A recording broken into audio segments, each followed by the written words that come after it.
সোনাইমুড়ি মার্কাজুল কারীম মাদ্রাসায় হিফজ সমাপনী সংবর্ধনা অনুষ্ঠান উপলক্ষে ইসলাহি মাহফিল অনুষ্ঠিত। নোয়াখালীর সোনাইমুড়ি চৌরাস্তায় মার্কাজুল কারীম মাদ্রাসায় অনুষ্ঠিত হলো হিফজ সমাপনী সংবর্ধনা ও পুরস্কার প্রদান অনুষ্ঠান। মঙ্গলবার সন্ধ্যায় মাদ্রাসা অডিটোরিয়ামে আয়োজিত এই মনোমুগ্ধকর ইসলাহি মাহফিলে 4 জন হিফজ সমাপনী শিক্ষার্থীকে পাগড়ি পরিয়ে সম্মাননা প্রদান করা হয়। এছাড়াও বিভিন্ন স্থানীয় ও আন্তর্জাতিক প্রতিযোগিতায় অংশগ্রহণ করে কৃতিত্ব অর্জনকারী শিক্ষার্থীদের ক্রেস্ট প্রদান করা হয়। মাদ্রাসায় আয়োজিত বিভিন্ন প্রতিযোগিতায় প্রথম, দ্বিতীয়, তৃতীয় স্থান অর্জনকারী শিক্ষার্থীদেরও ক্রেস্ট ও পুরস্কার হাতে তুলে দেওয়া হয়।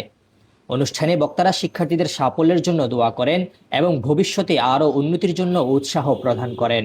ইসলাহি মাহফিলে দেশের খ্যাতিমান কারি, শিল্পী, ওলামায়ে কেরাম সহ স্থানীয় গণ্যমান্য ব্যক্তিবর্গ উপস্থিত ছিলেন।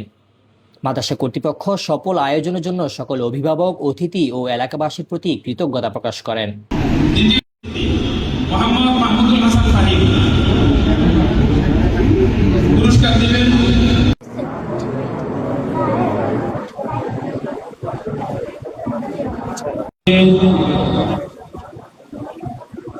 আমাদের এই পুরস্কার কয়েকভাবে আমরা